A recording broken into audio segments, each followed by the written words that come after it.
warahmatullahi wabarakatuh. Alhamdulillahi rabbil alamin wal aqibatu lil muttaqin wala udwana illa 'alal zalimin.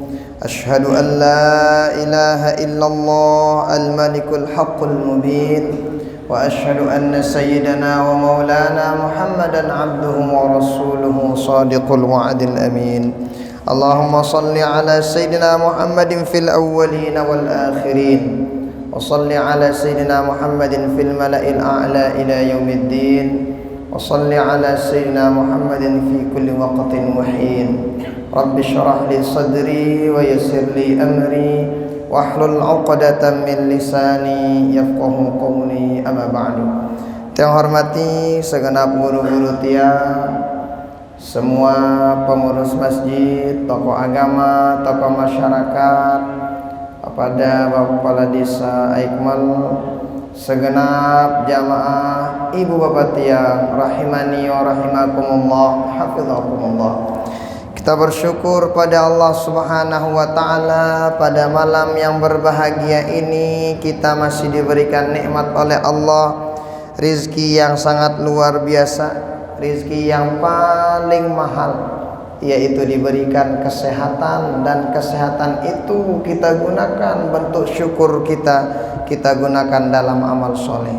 Baginda Rasul menyebutkan dalam suatu riwayat 3 perkara itu mengangkat derajat dan menghapus dosa salah. Salah satu diantaranya intizarus shalah ba'das shalah, menunggu waktu sholat yang lain, dari waktu sholat yang lain menuju sholat berikutnya dengan amal soleh seperti ini. Maka Bapak Ibu tiang, kita duduk-duduk iktikaf, duduk-duduk silaturahim, tetapi bukan sekedar itu. Lagu mau itenda ampunan dosa salah, ditinggikan derajat oleh Allah Subhanahu wa taala. Maka setiap kali kita ngaji, dendek terlupa nelui ternyata si bagus-bagus. Kasratul ujur bi ta'addudin niyah, kata para ulama.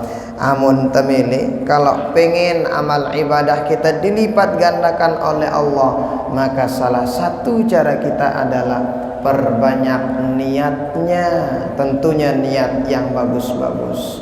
Maka mudah-mudahan kehadiran kita pada malam hari ini dicatat oleh Allah sebagai amal ibadah kita semua, dan mudah-mudahan kita diberikan keistiqomahan pada perbaikan dan kebaikan. Amin.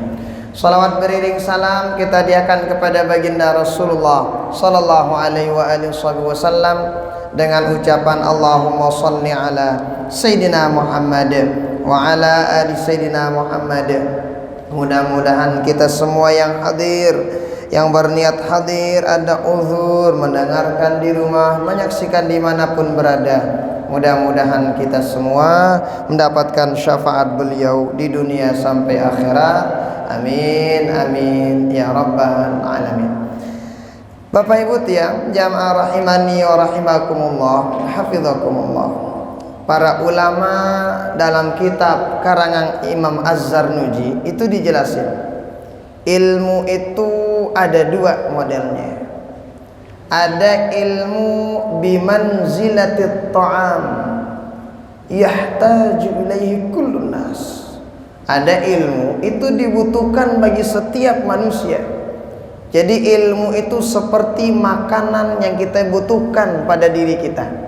Siaran makanan, orang sakit butuh makan, orang sehat butuh makan. Mana dia kira-kira yang termasuk bimanzilatit ta'am, makanan yang ilmu yang kayak makanan itu, ilmu yang setiap hari kita butuhkan. Maka itu kayak makanan. Siaran makanan itu kan selaku dengan butuh. Tetapi ilmu yang kedua bimanzilatid dawa, itu tak ubahnya seperti obat. Yang butuh obat yang sakit doang. Bodoh muntah sehat jetulah kayak ngena obat tongko dumumbi kan. Tapi kadang itu ada ilmu bimanzilatid dawa. Itu kayak seperti obat. Jadi dia kita butuhkan kadang-kadang. Tatkala pada suatu ketika saja. Nah, jadi itu ilmu apa? Ya, misalnya kalau ada mau puasa, kan puasa sekali setahun lah kurang lebih yang wajib.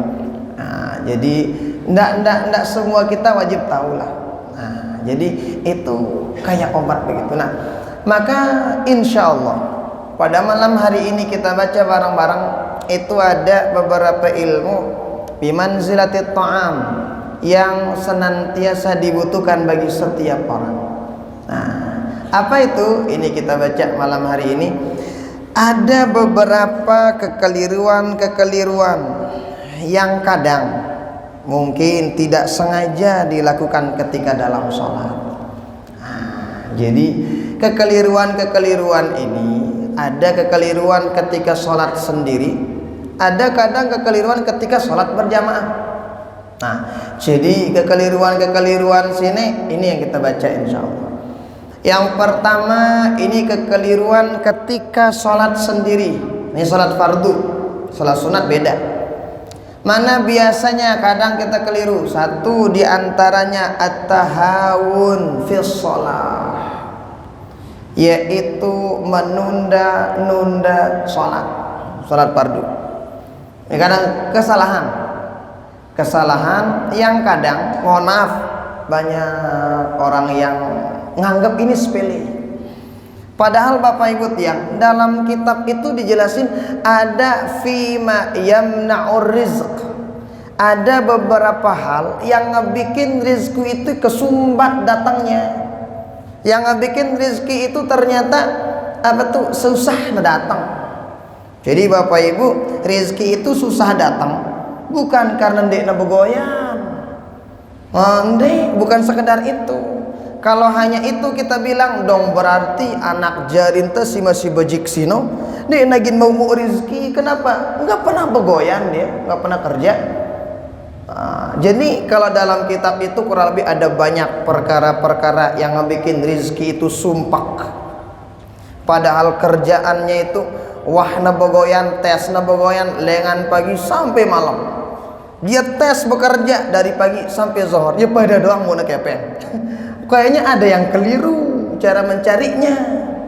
Makanya para ulama salah satu penyebab yang paling sering orang melakukannya, rizki itu kesumbat, sumpah rizki itu susah. Salah satunya ini at-tahawun bis shalah, kirana melalaikan sholat. Makanya itu para ulama tuh, masya Allah tabarakallah, itu kita punya ulama namanya Imam Al-Junaid. Beliau salah satu ulama yang sangat luar biasa. Beliau itu tuh dijelasin dalam suatu kitab itu, ternyata Imam Junaid itu beliau itu salah seorang ulama pedagang. Jadi tidak sedikit para ulama yang kerjaannya dagang. Beliau ini seorang pedagang yang menjual ya pembahasan mungkin barang pecah belah gitulah. Beliau tuh pedagang begitu. Ternyata beliau ini kebiasaannya, biasanya beliau ini sebelum orang azan beliau udah di masjid. Biasanya kebiasaannya begitu. Ketika itu ada orang datang, pedagang pembeli datang, assalamualaikum, waalaikumsalam, saya mau beli barang dalam jumlah besar. Oh, nengke dulu, udah nanti aja datangnya. Kenapa? Ini udah mau azan. Ini udah mau azan, udah nanti aja datangnya katanya. Oh, ini orang bilang enggak, saya ini orang jauh, saya pengen beli barang dalam jumlah banyak. Kata Imam Junaid, udah nanti aja selesai sholat, ini udah mau azan. Enggak katanya. Ya udah dikasih milih. Setelah azan ditanya, udah berhenti belum?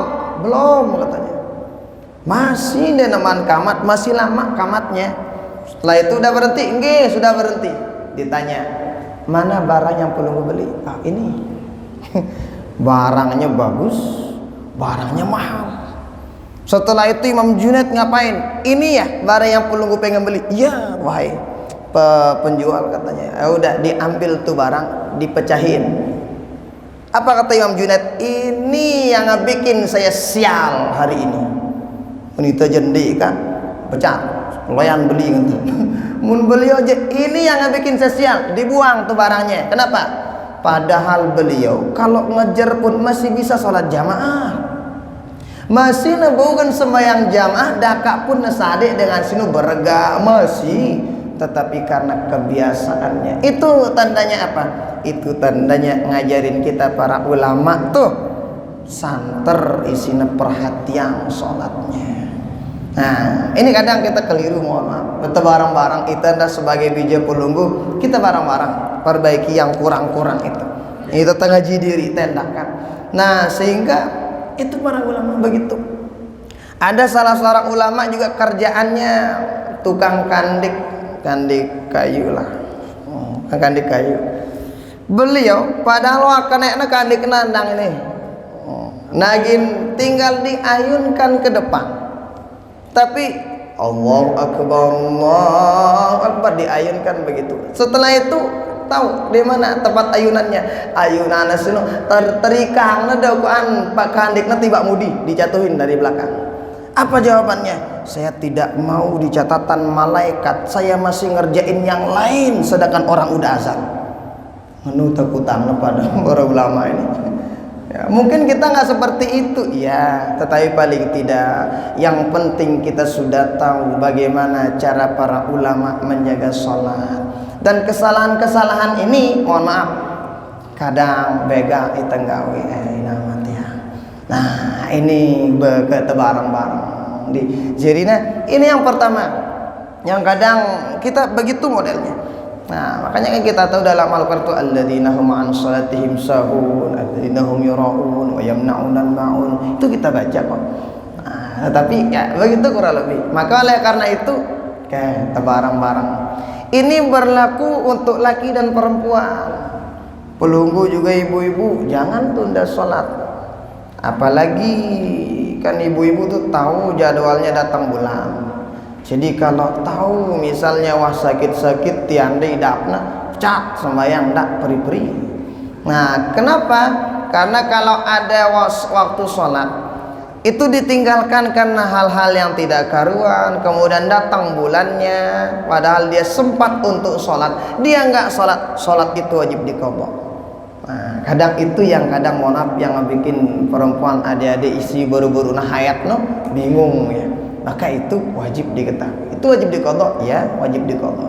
Nah, jadi itu yang pertama, yang kadang kekeliruan kita sebelum sholat. Nah, jadi kayak barang-barang. Kedua, nah beya harus perhatian nasi kedua fi qiraatil Fatihah. Si kedua ini kadang bacaan Fatihah kita itu harus kita perhatikan baik. Karena dalam riwayat itu dijelaskan, qala al-Imam al-Bukhari tawaturul khabar an Rasulillah sallallahu alaihi wasallam la salata illa biqiraati ummil Quran. Jadi ada dua bacaan yang ini kadang kita sepelekan. Padahal dua ini ngebikin sholat kita menjadi benar ataupun salah. Ini dua rukun rukun qauli. Dan ini harus kita biasakan mudah-mudahan tetap perhatian bagus. Yang pertama ini qiraatul Fatihah. Memang Bapak Ibu tiang, ita dah anak dah belum tentu nepas kita baca Fatihah, ndik tahu. Coba kapan kita tahu kita benar apa tidaknya? Coba ngaji lo dulu dengan Arab, syekh Arab, keruan salah itu jadi. Nah, imun itu jangan kita tahu karena kayak pendek itu nanti kita tahu masih belajar. Maka tidak ada salahnya ketika kita sering baca Fatihah dalam sholat itu usahakan ada niat kita untuk belajar. Karena ketika kita berniat belajar, yang namanya orang belajar sekalipun salah nggak salah karena dihitung belajar. Lah gua mun tawah putus salah kan itu beda lagi. Nah, maka oleh karena itu belajar membaca Fatihah. Paling tidak kita baca Fatihah itu jangan sampai merubah makna dari Fatihah tersebut. Ngebaca dengan benar itu nggak mesti pakai lagu, enggak. Dia mesti beragol, dia mesti bagus dengar dengan Jadi orang tuh kalau makhraj hurufnya udah tepat, mantap, itu yang ngedenger enak. Teman itu dengar apalagi bagus malik keparan, bagus malik agol, selekan teman. Nah, ini kadang kenapa kok ini ditekankan oleh para ulama? Sekali lagi dalam suatu riwayat baginda Rasul menjelaskan la salata illa biqiraati ummil Quran. Salat itu tidak sah kalau tidak benar membaca Fatihah. Maka dari awal bismillah sampai waladhdallin usahakan adeng-adeng terperikik ya Bapak Ibu ya. Nah, perikik bareng-bareng. Nah, jadi sekali lagi ini penting. Yang kedua, bacaan yang itu tidak boleh kita sepelekan. Apa itu? At-tasyahud. Ai at-tasyahudil akhir. Bacaan tasyahud akhirnya kita. Kalau tasyahud awal kan itu sunnah. Jadi kalau ada orang nggak tasyahud awal, ngumbe-ngumbe, baik disengaja ataupun nggak disengaja, langsung diuras, bangun misalnya sholat asar atau sholat zuhur. Nah, disengaja ataupun nggak disengaja, lanjutin aja sholatnya, nanti ditambah dengan sujud sahwi. Kalau tasyahud awal, tasyahud akhir itu rukun qauli. Yang rukun qauli itu wajib disebut dalam artian bagaimana? Kalau bahasanya Imam Al-Ghazali itu pembahasan mulutnya kita ada gerakan lah. Nah, nggak boleh dibaca dalam hati. Mana dia? At-tahiyyatul mubarakatus salawatut thayyibatu lillahi assalamu alayka ayyuhan nabiyyu wa rahmatullahi wa barakatuh. Assalamu alayna wa ala ibadillahi salihin. Ashhadu an la ilaha illallah wa ashhadu anna Muhammadar Rasulullah. Allahumma salli ala Sayyidina Muhammad. Enggak inona. Nah, ya si wajib sino. Sampai sana wajibnya, nggih, sampai sana wajibnya. Setelah itu ya udah, itu sunat. Sunat membaca salawat Ibrahimiyah dan sebagainya. Nah, itu yang wajib. Maka bacaan at-tahiyyat itu atau tasyahud itu dalilnya mana sih kau berani? Iya, dalilnya ada di riwayat Imam Muslim nomor hadis jilid 1 Imam Muslim jilid halaman 302. Apa katanya? Dijelaskan di sana. Fa'an sayyidina Ibni Abbas radhiyallahu ta'ala anhuma wa ardahuma annahu qala kana Rasulullah sallallahu alaihi wa alihi wasallam yu'allimuna at-tashahhuda kama yu'allimuna as-surata minal Qur'an. Fa kana yaqul at-tahiyyatul mubarakatus salawatut thayyibatu lillah. Assalamu alayka ayyuhan nabiyyu wa rahmatullahi wa barakatuh. Assalamu alayna wa ala ibadillahi salihin. Asyhadu an la ilaha illallah wa asyhadu anna Muhammadar Rasulullah. Nah, ini dalilnya. Artinya apa? Dalil kenapa kita baca tahiyat seperti itu. Kenapa? Itu dalilnya ada di riwayat Imam Muslim. Nah, beta perhatian lihat tahiyat yang pertama. Tasydidnya jangan sampai salah. Tahiyyat pakai tasydid dianya. Kalau dia tasydid maka diapain? Ditekan. At-tahiyyatul mubarakatus salawatut thayyib. Nah, iyanya lagi pakai tasydid. Jadi kadang iya atau kadang jama-jama itu baca ya. Tapi sejatinya perhatiannya.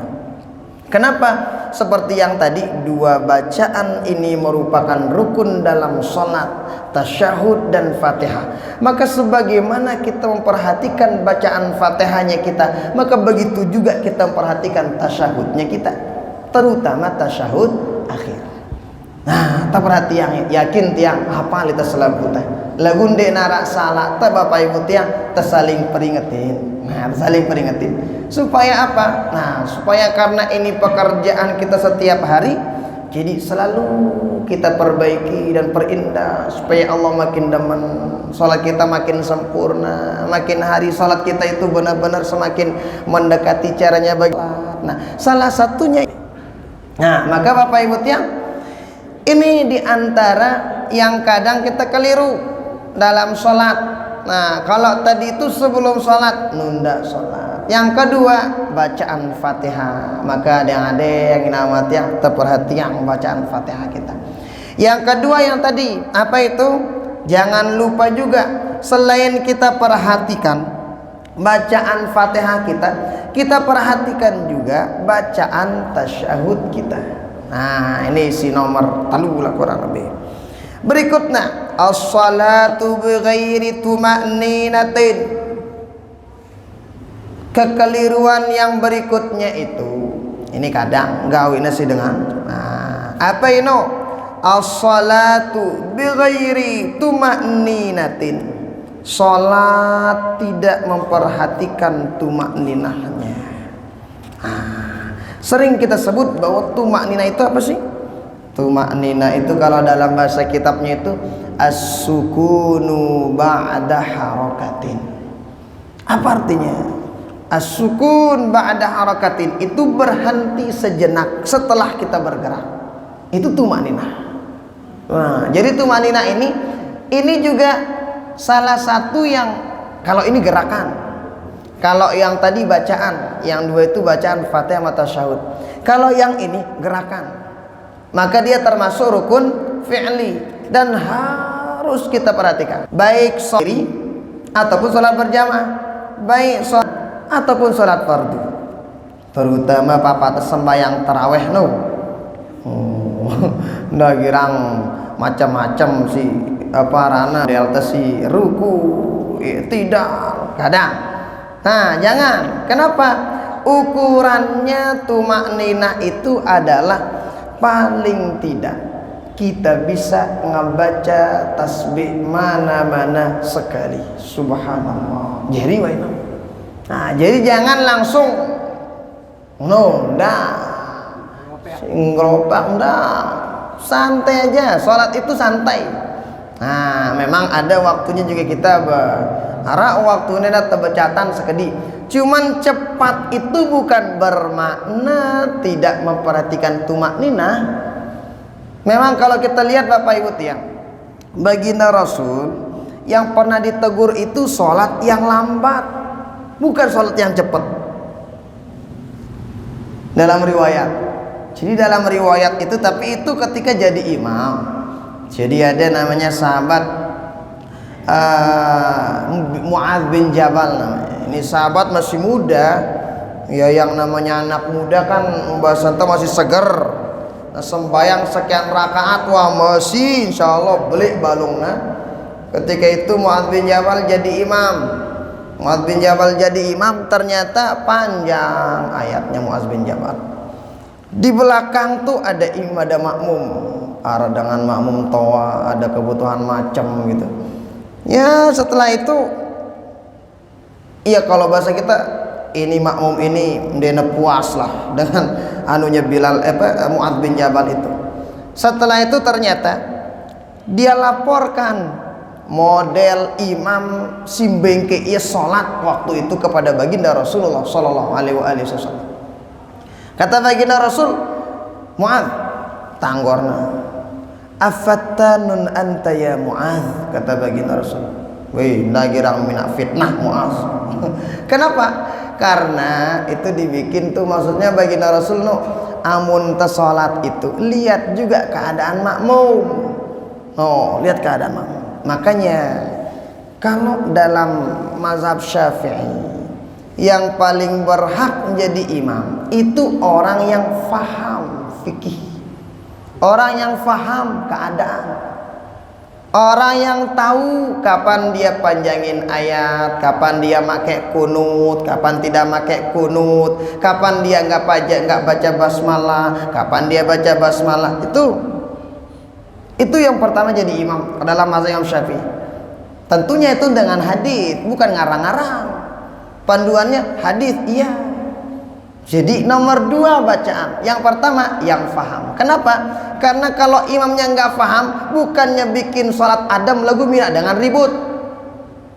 Dia sholat jadi imam. Saya kan sholat saya yang modelnya subuh saya pakai kunut. Kalau saya jadi imam di makmumnya mayoritas enggak kunut, jangan mentang-mentang aku jadi imam yang ntar ribut orang. Itu imamnya enggak paham. Jangan jadi imam lu, jangan. Jadi imam paham. Oh, makanya baginda Rasul bilang itu tuh Pak sahabat dipanggil. Ente kenapa bikin begitu? Oh, itu yang ditegur sama baginda Rasul. Ini satu lagi ada sahabat, kalau nggak khilaf Abdullah bin Abbas. Sahabat ini becat na sholat. Oh, becat sholat. Kalau bisa kita sebut tuh becat, gak tega sembahyang. Ditanya sama sahabat, boy, kan becat-becat sembahyang, kenapa cepat sekali sholatnya? Apa jawaban sahabat itu? Supaya jangan ada jalan setan ganggu saya dalam sholat. Monita jendi, kan becat sembahyang aragawe yang kuat. Monita jendi, belain monita jendi. Kalau sahabat kenapa dia cepat sholat? Cepat sholatnya supaya jangan ada jalan setan ganggu dia ketika ruku, ganggu dia ketika tidak. Itu kalau sahabat. Unida jana mangan pegoyan. Nah, artinya apa? Cepat sholatnya sahabat ini bukan bermakna sholatnya sahabat tanpa tumakninah. Enggak. Sholatnya sahabat pakai tumakninah. Jadi jangan salah gitu. Nah, sehingga kalau ngelihat orang agak cepetan sholat, nah salah yang ya. Kalau sudah siap jadi makmum di belakang beliau. Kalau enggak, teduh adikan, toh lain ku sembayang. Sembayang jamaah mudi remon ide. Daripada dengan lain bagus sembayang tuh. Nah, sehingga ini dijelasin nih, tumakninah itu diperhatikan. Makanya kalau kita lihat Bapak Ibu tiang, setiap rukun sholat itu, terutama yang gerakan-gerakan itu, kalau dalam kitab At-Taqrirat As-Sadidah itu, at-tumakninah itu jadi syarat sahnya suatu gerakan sholat. Contoh, ruku, syarat sahnya ruku diantaranya harus at-tumakninatu fihi. Ngana itu tumakninah caranta ketika kita ruku. I'tidal ada tumakninah juga, sujud ada tumakninah, duduk antara dua sujud ada tumakninah juga. Nah, makanya ini kita perhatikan, baik sholat sendiri ataupun sholat berjamaah, baik sholatnya sholat sunnah apalagi sholat fardu, perhatikan baik-baik. Nah, maka Bapak Ibu tiang, ini lumayan penting untuk kita perhatikan tumakninah ini. Kenapa? Karena ya luwi dengan kadang sembayang meresi beru. Nah, maka oleh karena itu saya yakin sholat pelunggu sudah tepat, tapi nggak apa-apa, kita saling ingat-ingatin aja lah. Nah, agar apa? Karena seperti yang tadi, supaya yang kurang itu kita perbaiki dan lain sebagainya. Nah, karena tidak ada kita yang sholat kita sempurna, pasti ada aja kurang lebihnya. Tapi paling tidak maksud kita ya mungkin kurang-kurangnya no agak narak kembunana lah mun basanta, agak narak ke ilangan la taala lah. Kita sholat tegang sana terima salat. Kenapa? Karena memang ruh dari sholat itu al khusyuk. Khusyuk itu menjadi ruh dari sholat itu. Tetapi jangan nunggu khusyuk dulu baru sholat. Sholat kita diterima sama Allah Ta'ala kapan? Kalau khusyuk. Tapi ingat sekali lagi, jangan nunggu khusyuk dulu baru sholat. Sama beramal ibadah setiap hari itu menjadi kuncinya adalah ikhlas. Apa itu ikhlas? Kalau gampang-gampangnya, lakukan dan lupakan. Gawe apa lupa awak ikhlas wah itu gampang-gampang. Kalau dalam kitab karangan Imam An-Nawawi, kitab Al-Adhkar, itu Imam Fudail bin Iyad mengatakan beda, tapi itu tinggi. Ikhlas itu apa? Tarkul amal li ajlin nas riya, wal amal li ajlin syirkun, wal ikhlas an yu'afiyakallahu minhuma. Ada orang, kata Imam Fudail bin Iyad tuh, Fudail bin Iyad itu mantan preman, Fudail bin Iyad itu mantan perampok, bukan sekedar ngerampok tapi dibunuh orangnya, begal bahasa anta. Makanya ketika awal-awal beliau tobat itu datang ke masjid sebelum subuh, marbotnya datang, kaget marbot itu sugul, marbot itu berhari. Kenapa lu lagi nyemati aku dengan ini? Takut ya Yo, yang namanya Fudail bin Iyad itu disebut aja namanya orang udah kaget. Apalagi Nagita ya.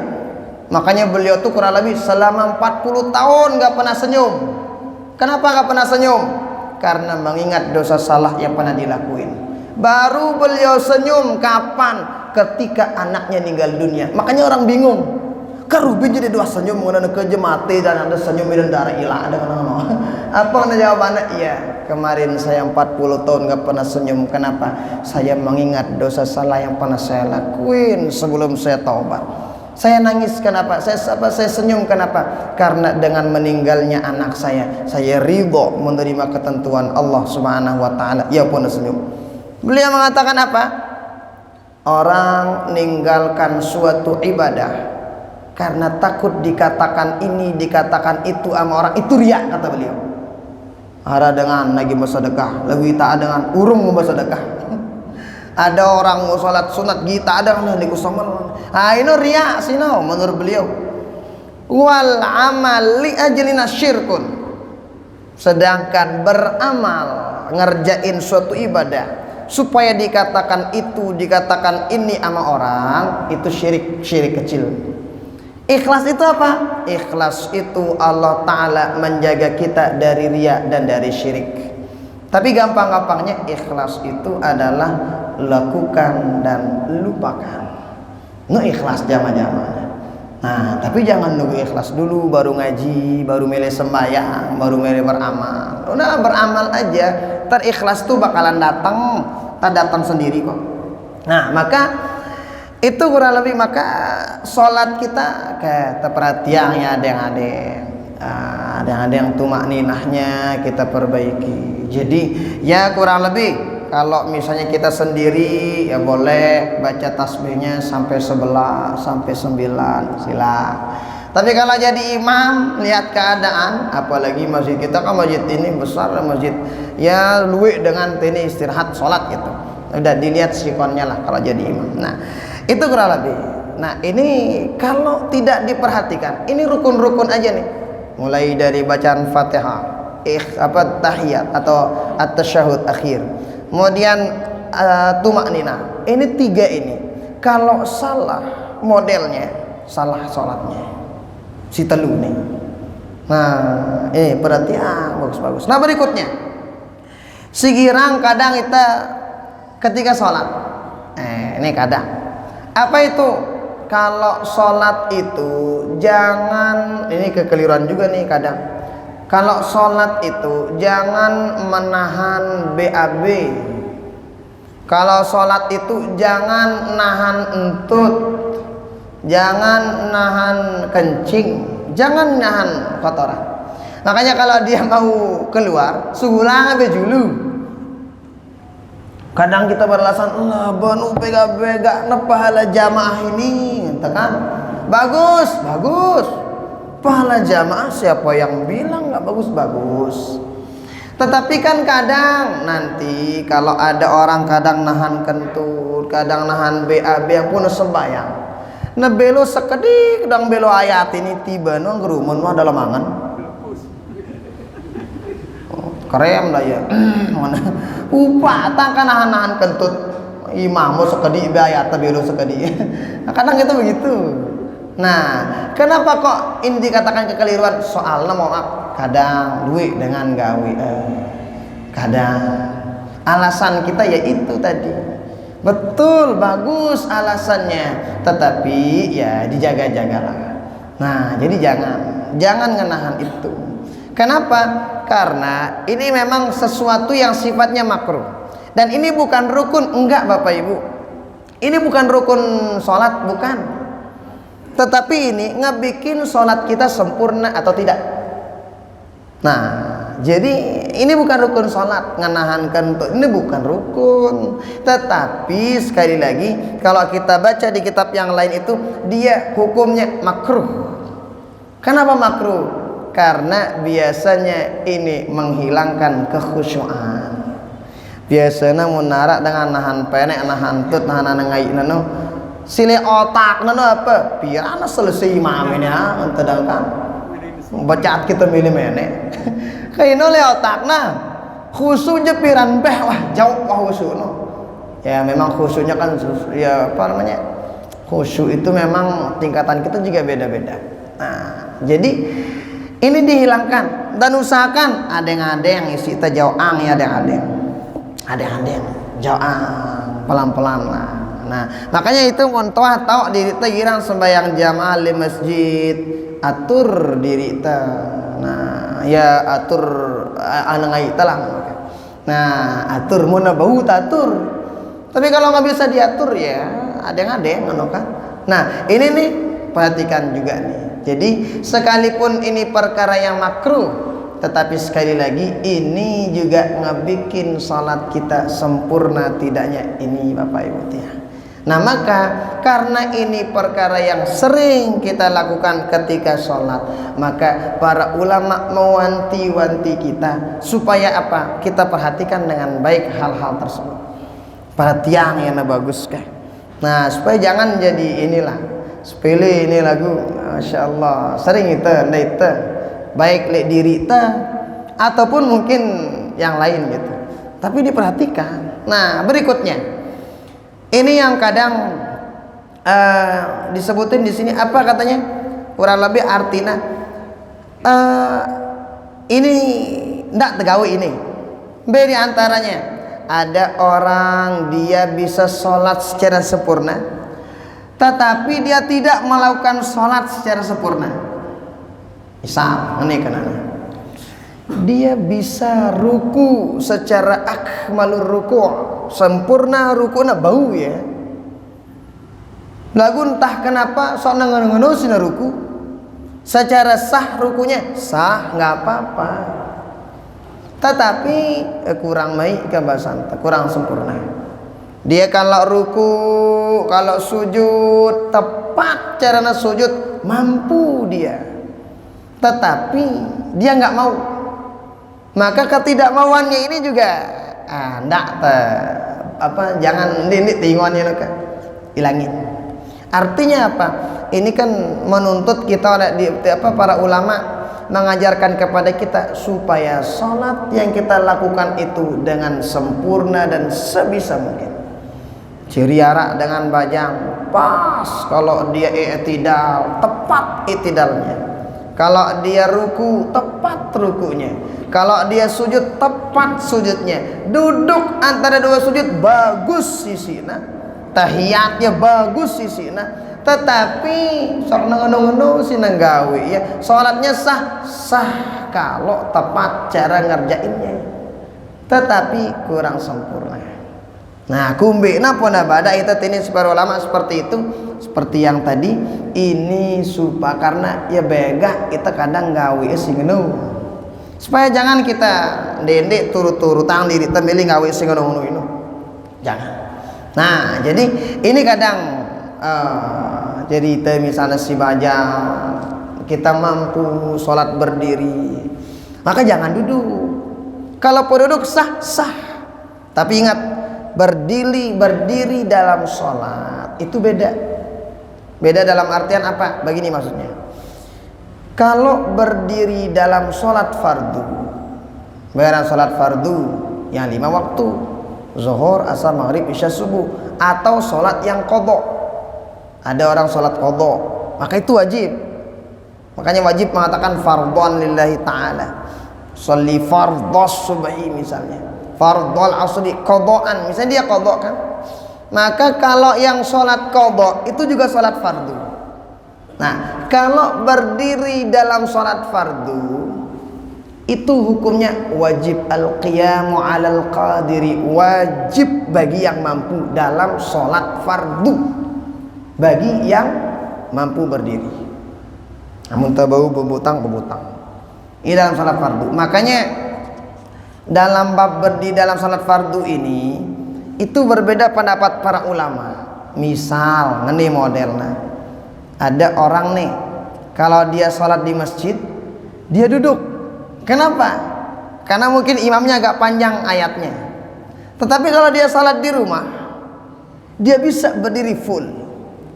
Mana yang lebih tepat? Mana yang lebih baik? Apakah salat di masjid ataukah salat sendiri di rumah? Oh, kata Imam An-Nawawi, lebih baik dia sholat sendiri di rumah. Kenapa? Karena berdiri dalam sholat fardu itu hukumnya wajib, wajib ain bagi yang mampu. Sedangkan sholat jamaah ada yang mengatakan itu fardu kifayah, ada yang mengatakan fardu ain.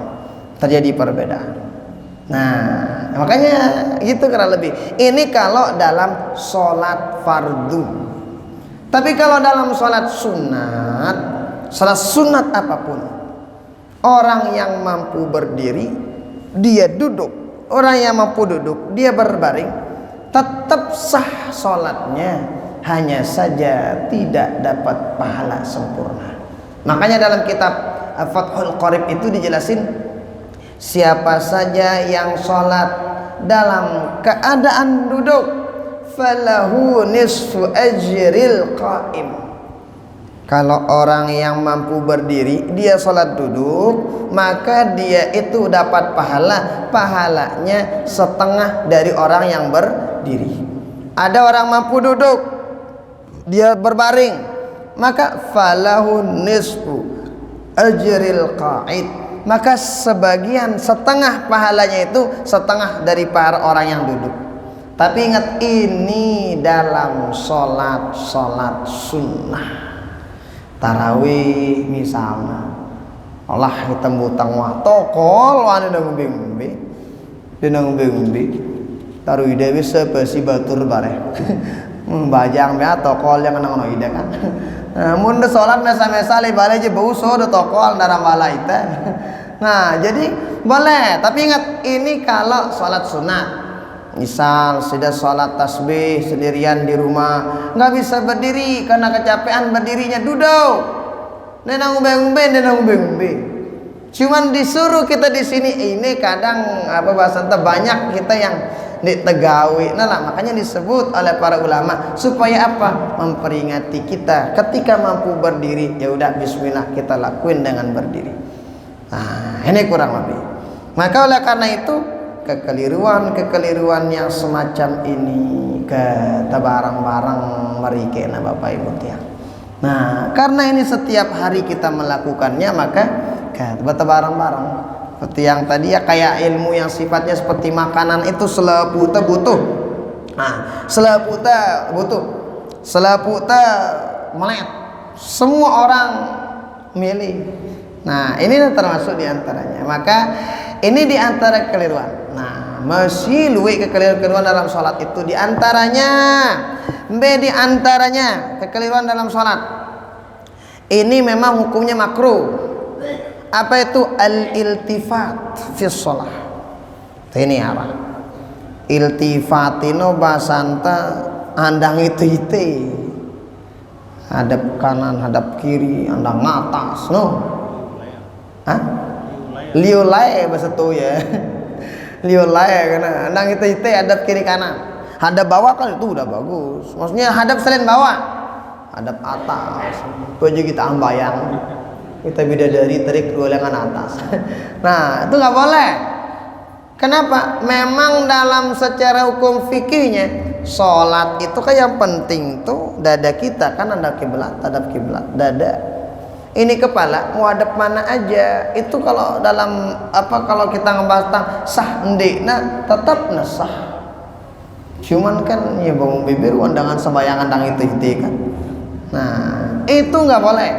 Li ghairil hajah. Kecuali ada hajat. Nah, ini nggak boleh dilakuin dalam sholat. Ya kadang arak dengan sing pun sembayang, anu yang membayang jiri mete anu. Apa aja kita jangan ketagiat isi meong pada datang. Nah, jadi nggak usah. Jadi sembahyang itu memang sekali lagi tidak ngebikin salat batal selama dadanya tetap ngadap kiblat. Tetapi yang menjadi masalah itu adalah ketika nanti dia sholatnya dadanya hadap lain di ngadap kiblat nubayin. Makanya dalam salam itu kan dulu udah kena baca tuh, ketika salam itu ya udah ini aja yang hadap kanan hadap kiri kepala, kalau dada tetap hadap kiblat. Nah ini kurang lebih. Nah ini jangan kita lakuin. Nah, sholat sunat, sholat fardu, sholat sendiri, sholat berjamaah, periki bareng-bareng. Nah, sampai. Nah, ini kurang lebih di antara kekeliruan yang kadang kirang tenggawi pribadi mesak teh bareng-bareng kadang loh. Makanya oleh karena itu kekeliruan ini kemudian ya diperingati oleh para ulama supaya jangan sampai ndak tegawi emalik. Nah, ataupun kita kurangin sandi naman bau full, karena kadang mohon maaf, kadang orang kalau udah kebiasaannya begitu bengenua ya ada kata bada satak sekat kali kuat pada bengenu yang ngenu luntung. Nah, ya setelah nggak apa-apa, tetapi muntah sering dengarkan insyaallah lah adalah perubahan dikit-dikit. Nah, ini kurang lebih. Nah, insyaallah kita lanjutin pada pertemuan berikutnya insyaallah. Sila mungkin ada pertanyaan.